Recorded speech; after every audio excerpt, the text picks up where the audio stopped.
Welcome back to Aether Hour, everybody. I am your host, Conrad Franz, joined as always by Dmitry Kalugin. It's great to be back discussing all things ethereal, interesting, historical, geographical, everything that's not being covered on our weekly World War Now show. We love to talk about here on our fun, content-minded show. So, Dmitry, I hope you're doing well. We're here to talk about Belarus and our good friend Lukashenko this week. We kind of felt like we got news cucked a little bit after Lukashenko's explosive, quote unquote anti Semitic comments recently that went super viral on our account on X. So we had always wanted to talk about Lukashenko himself, Belarus, this interesting country, this landlocked country in Eastern Europe that has the union state with Russia that used to be the majority of the Pale of the Settlement. All of these things we're going to be talking about. Everything that we love to talk about here on World War Now, how it relates to a specific country, its history, its orthodox reality, and of course its current place in the ongoing Third World War, and of course its eccentric leader, one of our favorites here at World War Now, Alexander Lukashenko himself. So, Dmitry, how are you doing today?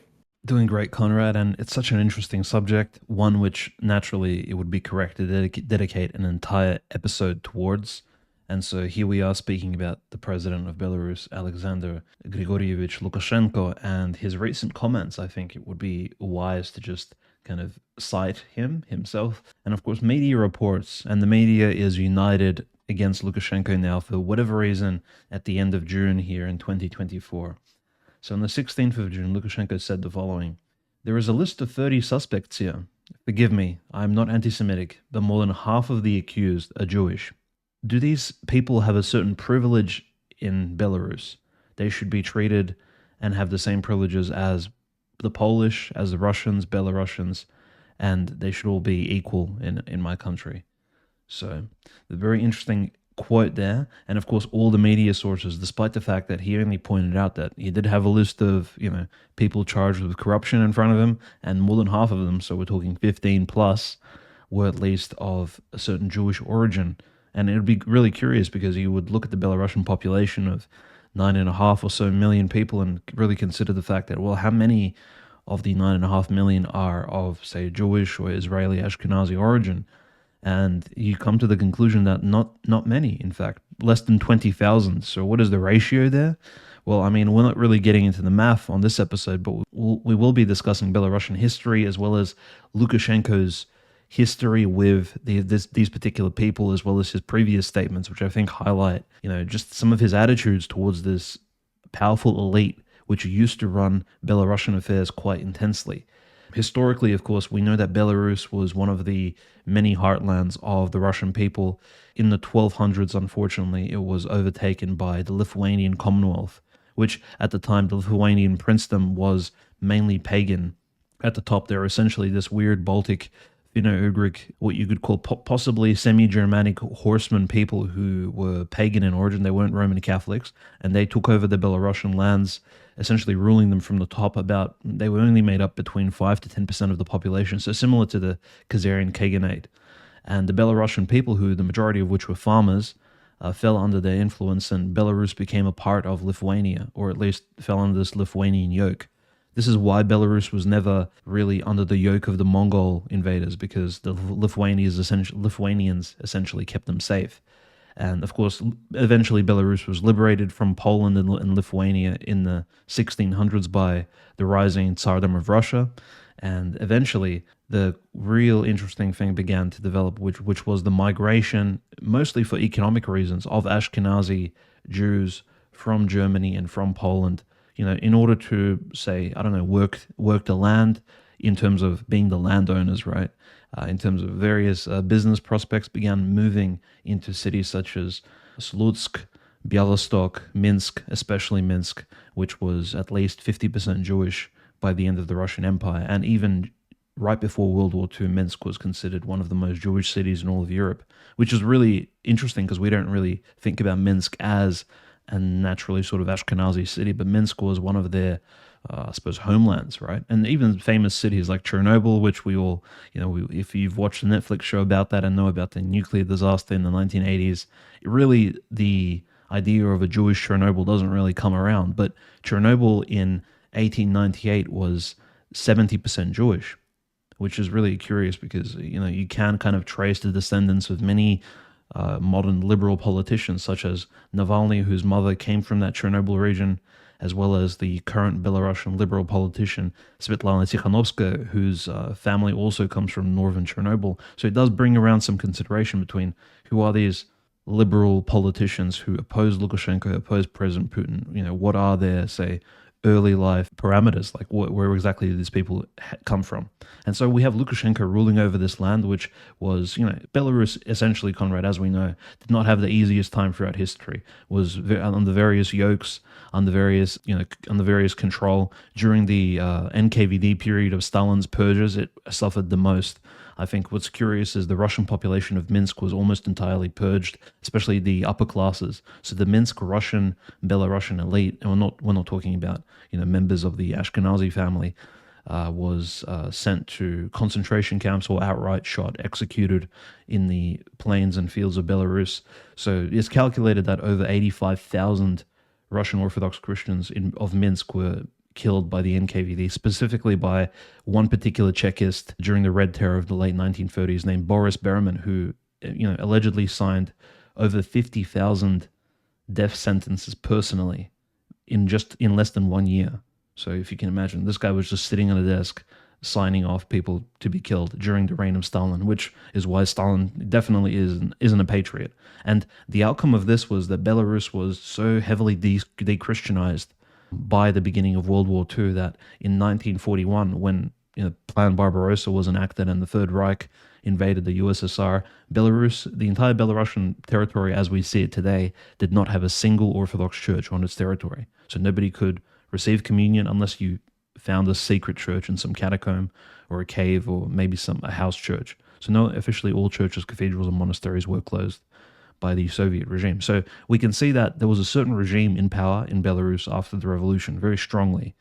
And Lukashenko's comments, I think, allude to the fact that this community still exists and this community still runs world affairs, but also perhaps is in a dormant state, active within Belarusian politics itself. And so occasionally Lukashenko, I think, needs to come out and remind these people that, corruption really isn't the way to go. And the Belarusian state is looking to eventually, of course, I think, merge in a political way with Russia and isn't going to become a part of the West, which is, I think, what a lot of these people want it to become. They do want the complete subjugation of Belarus again to Western interests, similar to how it was subjugated in the past to the Polish / Ashkenazi interests of the merchant classes in, between the 1300s and the 17th century.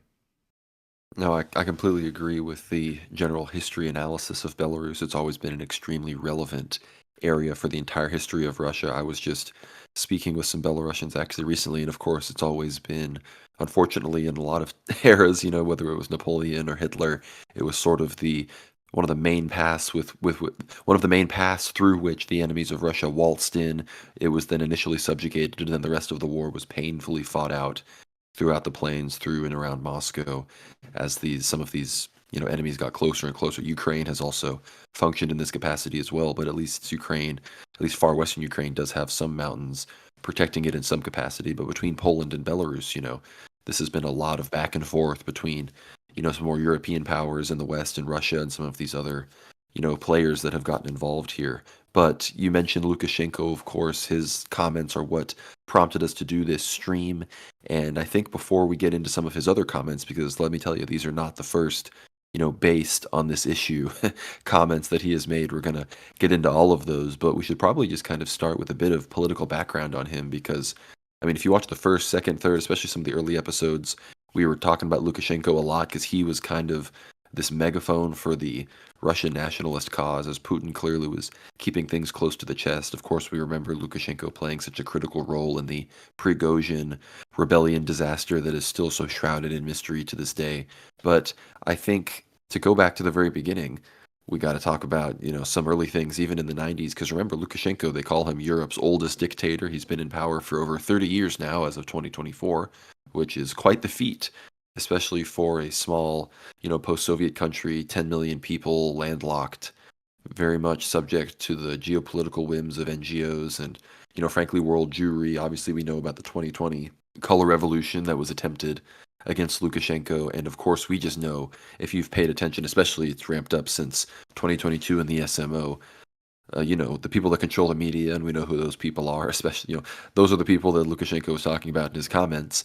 They don't have good things to say about him either. Like I said, he's branded as Europe's last dictator. He is often derided. People say that his iconic mustache is like it's like the closest thing we have to a modern person with a Hitler mustache. I say all sorts of, silly things. Although, Lukashenko has said some nice things about Hitler, so maybe I can't fault them for that analysis. But, of course, in his early days, Lukashenko entered politics right at the end of the Soviet Union in the late 80s.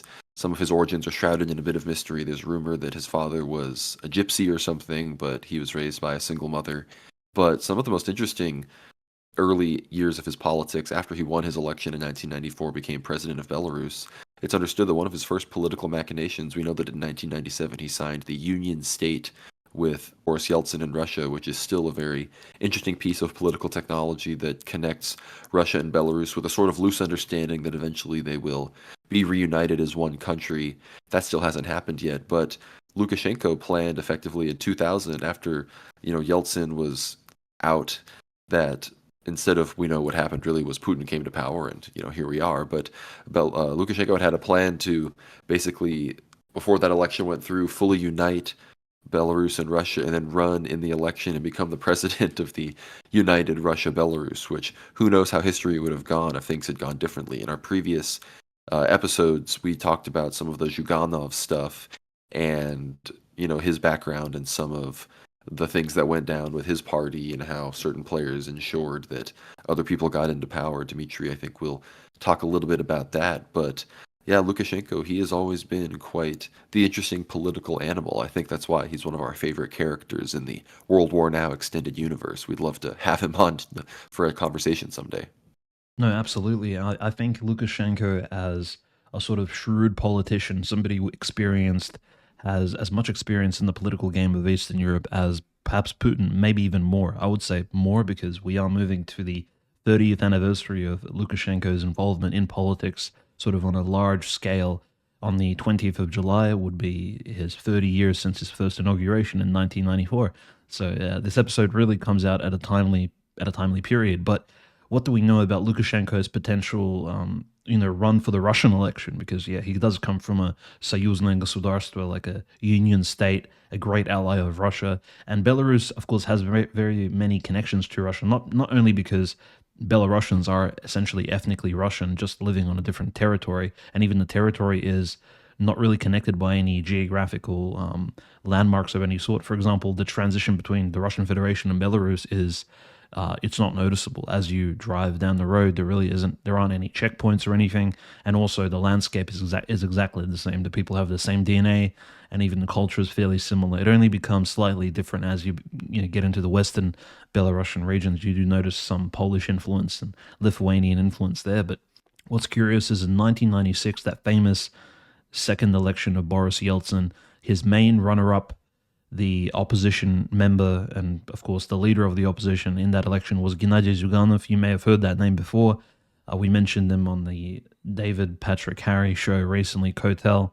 Zyuganov was the leader of the Communist Party of Russia, and in 1996, especially given the economic failures of the Russian sort of restructuring to become a capitalist state in the early 90s, the Communist Party was rising back into power. And the 1996 election, especially after the Chechen campaign, the first Chechen war, the so-called conflict in the Northern Caucasus, really led Yeltsin's ratings to fall quite drastically. And Yeltsin's public ratings, all the media companies shown that his ratings were less than 20%. So he was Yeltsin was extremely unpopular, and Zyuganov was, essentially prognosed to win the election. Lukashenko at the time, being a pro-Soviet candidate himself in Belarus, he was already a president for 2 years, kind of watched from the sidelines.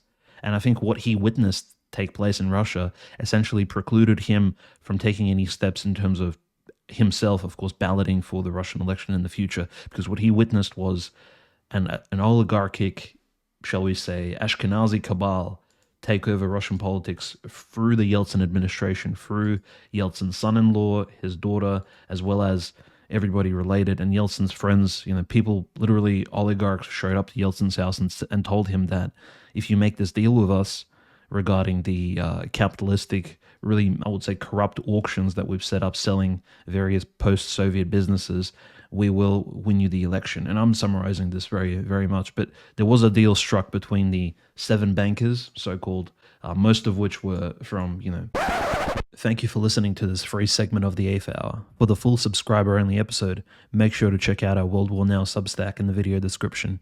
In the complete episode, we discuss Lukashenko's mercenary group, right-wing politics of Europe's last dictator, his alleged anti-Semitism, and Orthodox Christian revival in Belarus. When you subscribe to the Substack, you will also get access to 40-plus premium episodes, as well as exclusive articles. We again thank you for your support, and see you next time.